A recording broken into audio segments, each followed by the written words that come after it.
At the will reading, my dad, Robert Miller, looked me straight in the eye before sliding a leather folder across the table to my sister. Olivia gets $11 million. As for you, Sophia, go earn your own. My ears rang. The room tilted.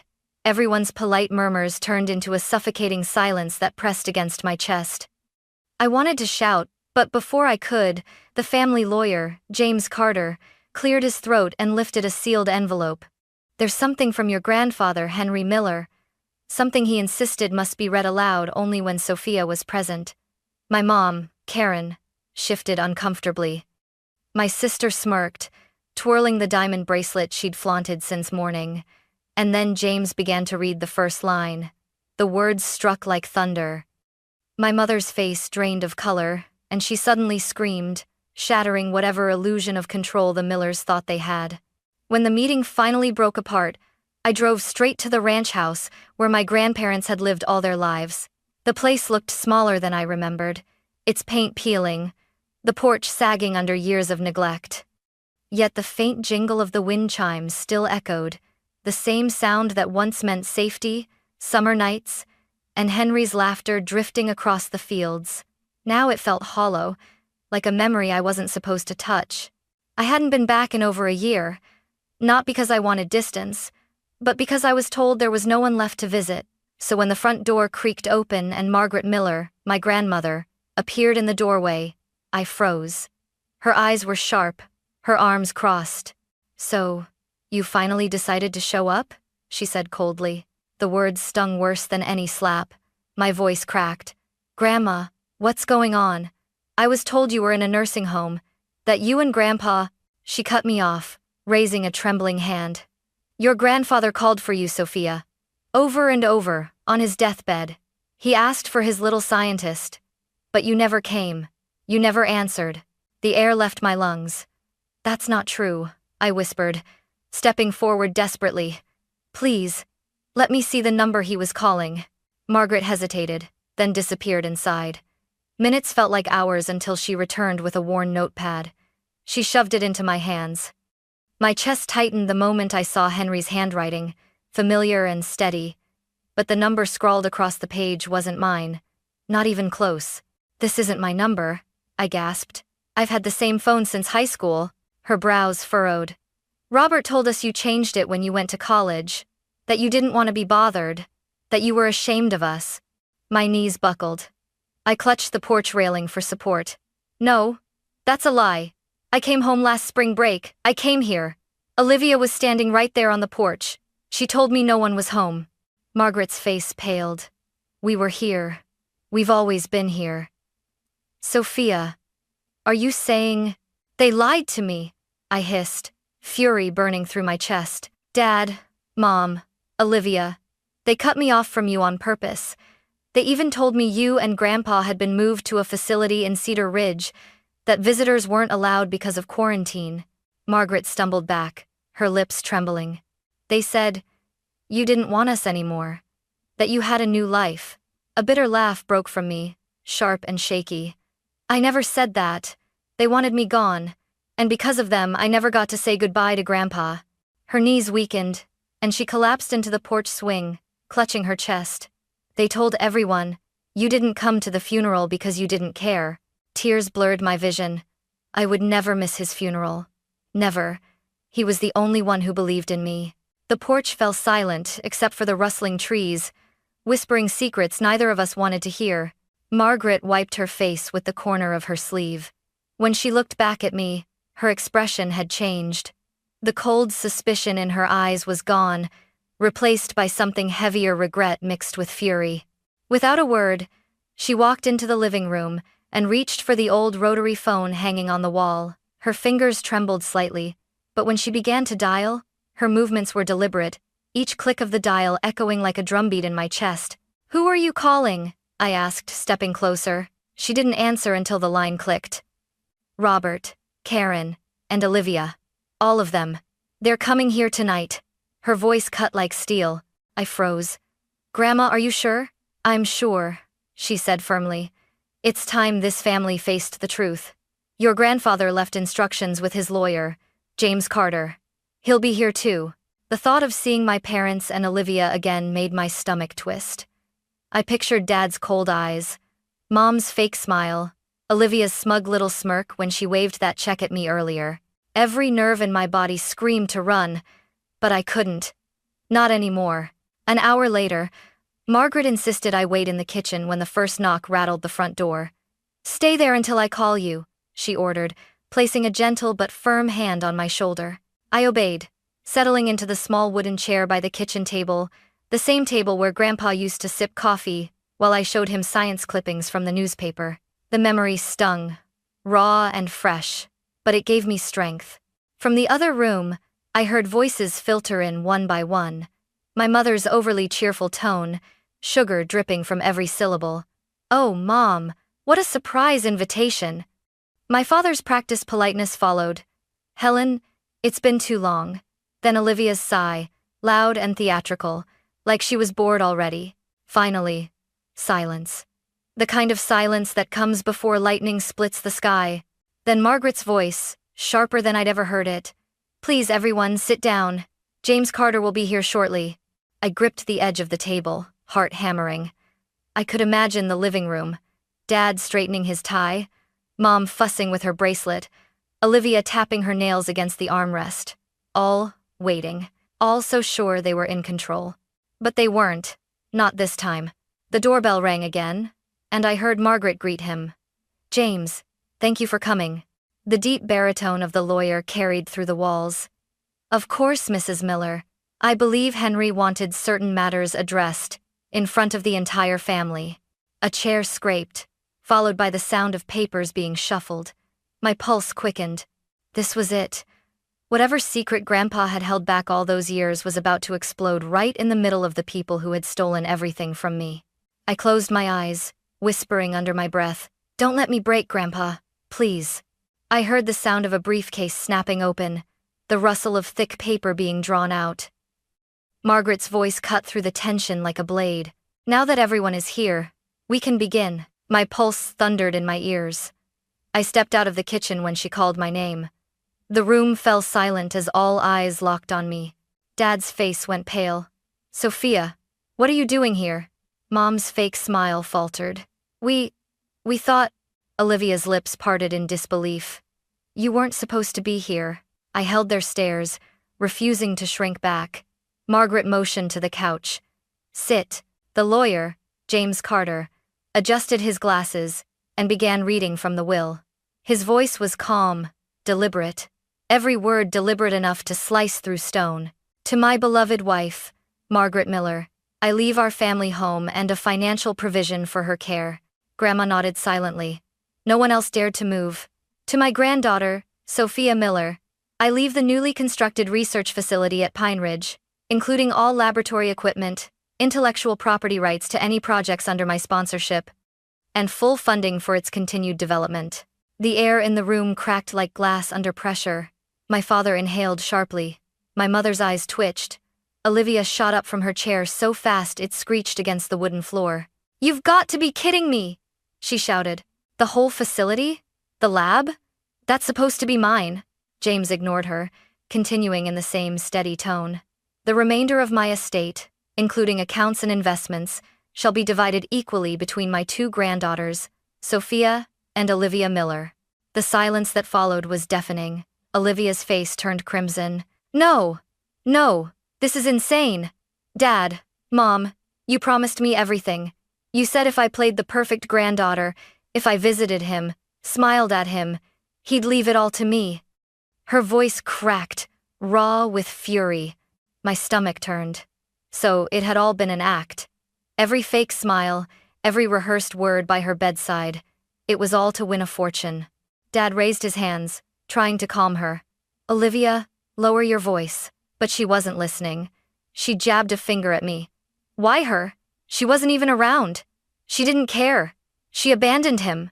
I felt my jaw clench, words boiling inside me. But for now, I stayed quiet. Let her scream. Let her reveal herself. Grandma's voice finally sliced through.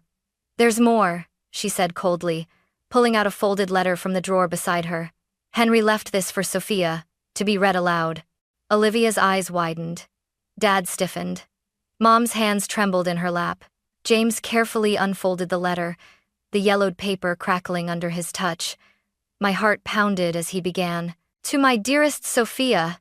James's voice softened as he unfolded the fragile paper. The room leaned forward, straining to catch each word. To my dearest Sophia, he began. If this letter is being read, then I am gone from this world.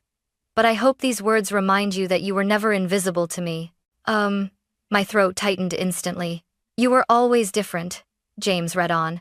Not in a way that needed fixing, but in a way that made life richer. While others chased noise, you searched for truth. While they performed, you observed. You were my little scientist, my pride, my legacy. Tears blurred my vision.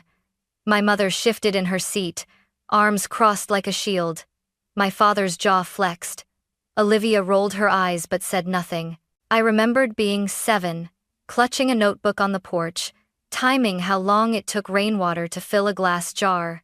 Grandpa Henry had crouched beside me, smiling as if my experiment mattered more than anything in the world.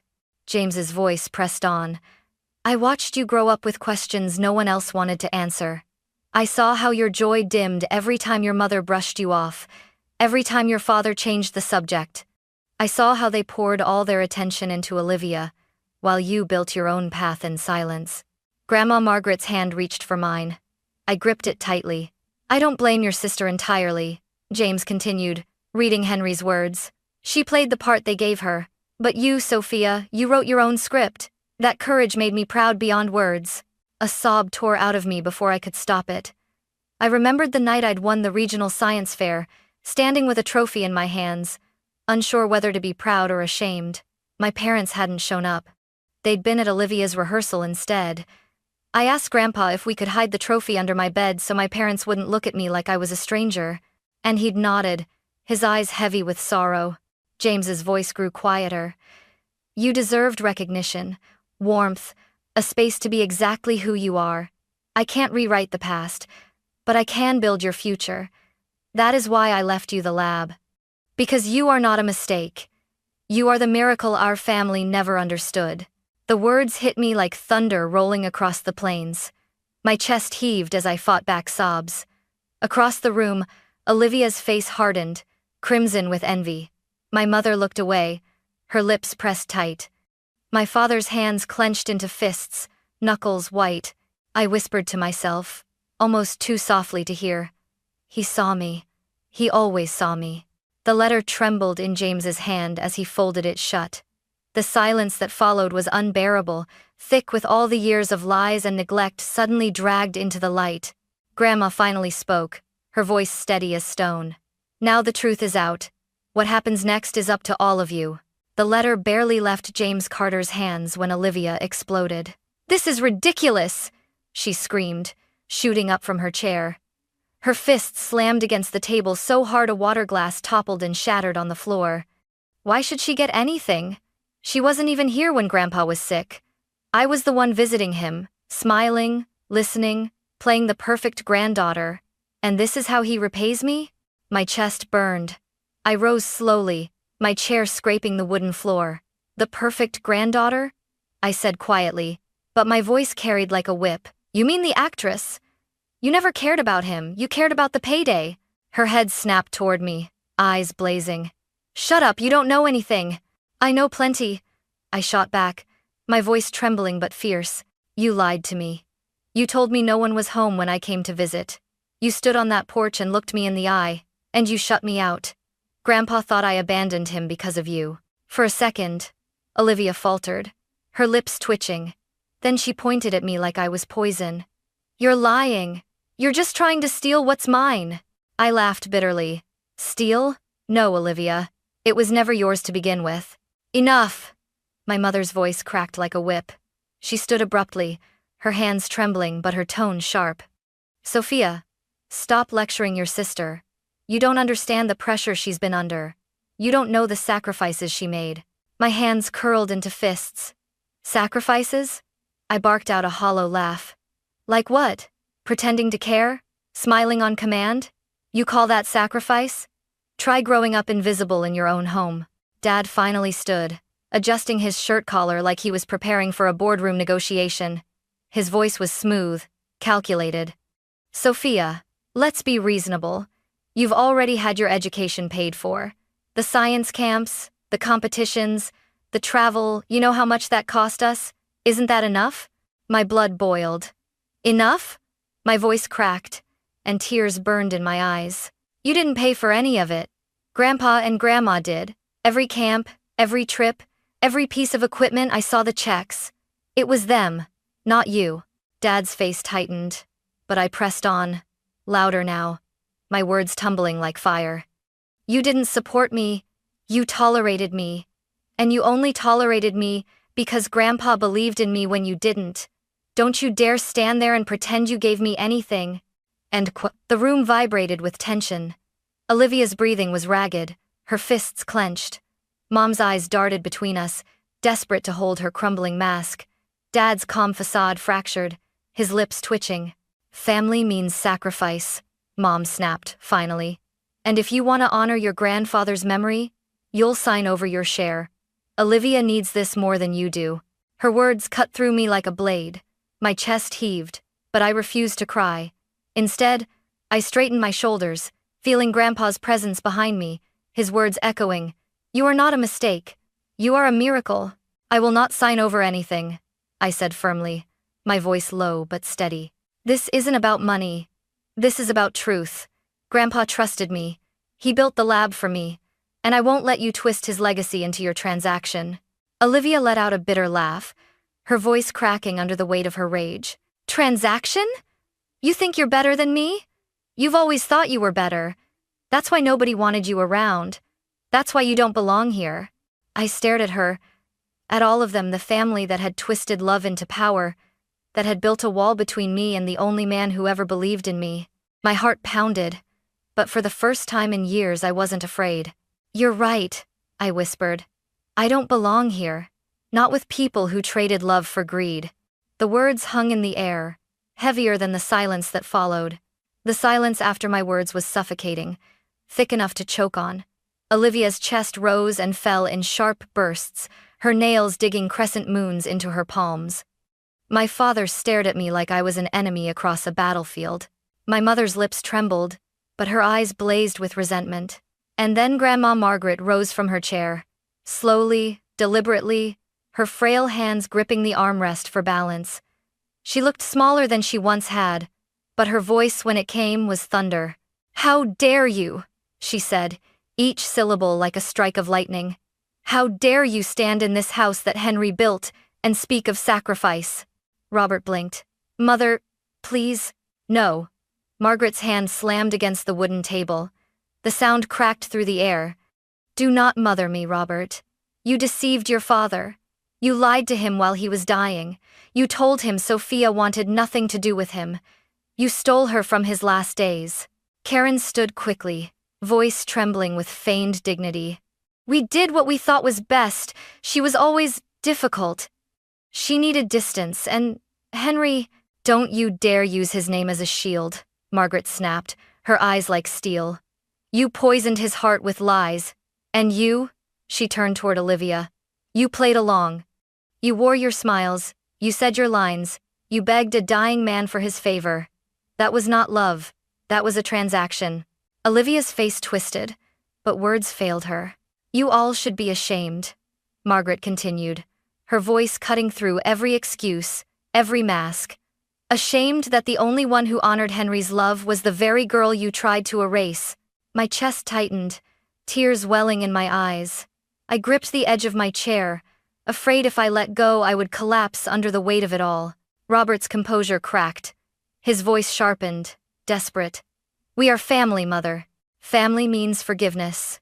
You can't just erase us from this house. Margaret leaned forward, her frail frame trembling, but her voice unwavering.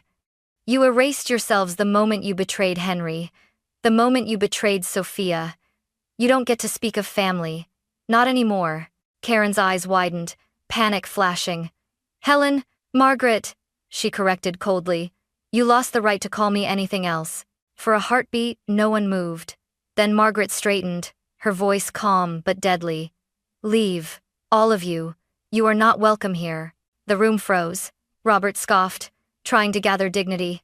This is absurd. We'll contest the will. You'll do nothing. Margaret interrupted, her tone final. Henry's words are clear, his lawyer is present, and his legacy is protected. But you will walk out of this house right now. The air snapped like a breaking bone. Olivia stormed toward the door first, her heels clacking like gunshots against the wooden floor. She flung the door open, muttering curses under her breath. Karen followed, her mask finally slipping into pure fury. You'll regret this, she spat, though her voice shook. Robert lingered a moment longer, his eyes narrowing at me. You think this is over? He hissed. I met his glare with steady defiance. It already is. And with that, he turned sharply, his footsteps heavy as he marched out the door. The door slammed shut behind them, rattling the old frame. Their car doors slammed, the engine roared, tires crunched against gravel. Then, silence. Not the sharp, suffocating silence from before. A new silence, lighter, freer, like a storm had finally passed. I exhaled shakily, my knees nearly buckling. Margaret placed a hand on my shoulder, her touch gentle yet firm. They're gone, she whispered. For good. I nodded, tears streaming down my face, but for the first time in years, they weren't tears of weakness. They were release. 6 years. That's how long it had been since the sound of slamming car doors faded into the distance, carrying my parents and Olivia out of my life. 6 years since Margaret and I sat in the quiet ranch house, clinging to each other like survivors of a storm. Now, the storm was only a memory. In its place stood the Henry Miller Innovation Center, the lab Grandpa had left me, expanded into something far beyond what even he might have imagined. 5 buildings rose against the Texas skyline, glass walls gleaming in the sun, greenhouses stretching into the horizon, fields of experimental crops glowing with possibility. I walked through the lobby every morning, past the portrait of Grandpa Henry smiling beneath a sunflower field. The plaque beneath it read, "For the dreamers who invest in those the world overlooks." I touched it each day like a prayer. Inside, the hum of machinery, the scent of earth from greenhouse soil, the chatter of researchers, it was the sound of legacy becoming reality. 27 scientists worked under our roof, tackling everything from drought-resistant crops to eco-friendly irrigation. My closest friends from university, Tara Johnson and Micah Lee, now led their own departments. Sometimes, we still laughed over burned popcorn in the break room, but other times we stood together in awe, watching farmers from struggling communities take home solutions that changed their lives. Last spring, we launched the Little Scientist Initiative, a summer camp for rural kids who reminded me too much of myself. Shy, overlooked, burning with questions no one around them bothered to answer. 15 children came that first year. One of them, a quiet 13-year-old girl with thick glasses, handed me a notebook filled with observations about bee populations in her hometown. Her calculations were messy, but her eyes shone with the same spark Grandpa once saw in mine. When I told her she was brilliant, she whispered, "You actually read it?" I had to turn away to hide my tears. It was during the second summer of the program that Olivia returned. I still remember the way she walked into the lobby hesitant, stripped of her old armor of diamonds and arrogance, her hair pulled back simply, no glittering jewelry, no smug smile, just uncertainty. "I don't expect forgiveness," she said quietly, staring at Grandpa's portrait. "I just wanted to see what he built for you, what you've built with it." For a moment, I couldn't speak. The memory of her lies, her laughter when I was shut out, the cruel words she spat at me, it all pressed down on my chest. But then I remembered Grandpa's letter. She played the part they gave her. So I gave her the tour. She walked through the labs with wide eyes, asked questions she never would have cared about before, paused at the community garden where local families harvested their own food. "He always knew who you were," she said at last, her voice cracking. "Even when I didn't. Even when I pretended not to. We didn't reconcile with hugs or tears. The wounds were too deep for that." But twice a year, Olivia came back to volunteer at the camp. She taught the kids how to present their ideas clearly, how to speak with confidence, skills she had mastered in her old life of performance. It was a small bridge, but it was something. As for Robert and Karen, they disappeared into a parallel world. Last I heard, they'd moved to Florida, Dad retired early from his firm, Mom posing at charity galas with practiced smiles. Their names appeared in business journals and social columns, but never in my inbox, never at my door. And that was fine, because I no longer needed them. The only family I had left was the one that mattered. Margaret, who now lived in a small apartment attached to my home, close enough for me to bring her coffee each morning, and the family I built here, scientists, dreamers, children with notebooks in hand. For the first time in my life, I wasn't invisible. I was exactly where I was meant to be. It was late autumn when Margaret called me into her room. She was 87 now, her body slower, but her eyes still sharp, still carrying the same fire that had silenced an entire family 6 years ago. "Sophia," she said softly, pulling a small velvet pouch from her cardigan pocket. "This belongs to you." I frowned, taking it carefully. Inside lay a silver pocket watch, its surface worn smooth by decades of use. The initials HM were faintly engraved on the back. I opened it and froze. Tucked inside the lid was a tiny photograph of me at my first science fair, beaming beside my project on honeybee communication. Grandpa Henry's handwriting curved across the edge of the photo. "My little scientist will change the world someday." End of priest. The tears came fast, hot, unstoppable. "He carried this? Every day?" I whispered. Margaret nodded, her hand covering mine. "Every single day." I placed the watch against my chest, as if I could feel his heartbeat through the silver. The years of neglect, the betrayals, the screaming voices at that cursed will reading, they all fell away. What remained was his faith, etched into metal, immortal in words. That night, I walked out to the old bench behind the ranch house. The fields stretched dark and endless under the stars. I held the pocket watch up to the sky, the moonlight glinting off its surface, and spoke aloud, though no one could hear me. "You were right, Grandpa. They tried to make me smaller.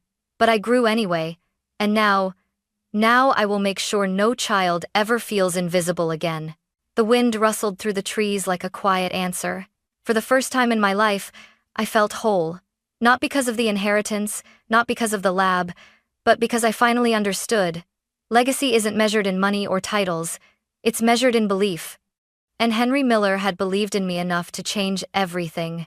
I closed the watch gently, tucking it into my pocket, and whispered, "I'll carry you with me too."